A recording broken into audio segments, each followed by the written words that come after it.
Hello, so recently we've uploaded a few posts to the various different social media platforms of a sand material and kind of a sand deserty beach sort of scene that we've made. And I thought I would just make a quick video to go over what we've done with that and how we got to that point. Originally we had the idea that we would have our business card rendered in 3D on some sand. It kind of fits with our brand, summer day, sand, beaches. So we went ahead and tried to do that, and we spent quite a lot of time trying to create a good sand material from scratch in Maya using Arnold to render. I had personally never actually done that before, so it took quite a lot of R&D just to try and figure out how to do that, and we ended up coming up with this scene.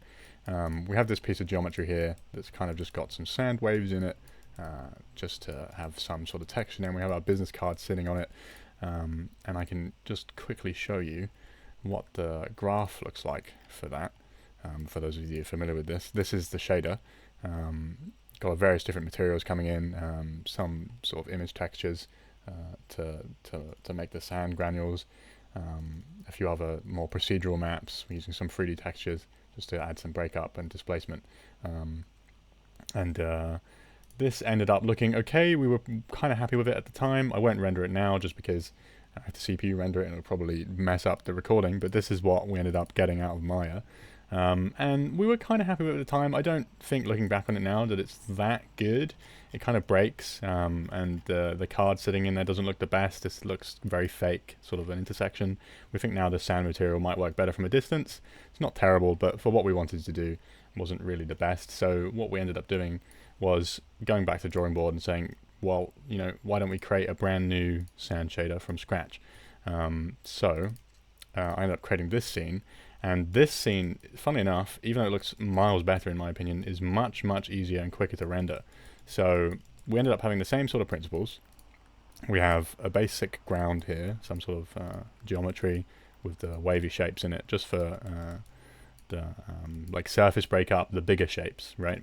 We didn't want to do this with a displacement map just because in this case I thought it was just better to have it in geometry. And this is what the node looks like for this sand. If I just select it here and get the displacement, quite a bit simpler. So pretty much all we're doing is we have a color texture that looks kind of like this, and then I've adjusted that to make it a little bit more yellow, and then we have a displacement matching the color map going in there, and that's driving the majority of this. And then we have a card here, and here we have some water, and then we're just using a sunlight. So this was much quicker to render, and I'll just show you the result of this now. It came out looking like this. So it's gone from this, you know, very simple looking scene, just using a few texture maps, to creating what looks like quite a detailed, complicated scene. And this, you know, for us was a million times better. You know, we went from this here to this. This is kind of like up close. These are very small granules because it's got our business card here, and we have the ocean in the background. We've got some nice depth of field and the sun and just reflecting off. And this is exactly what we sort of envisioned in our minds. And it took us a while to get to this point, but eventually we did, through lots of late nights and trial and error. But we're pretty happy with this, and we can reuse this for a lot of things. So yeah, thank you very much for watching.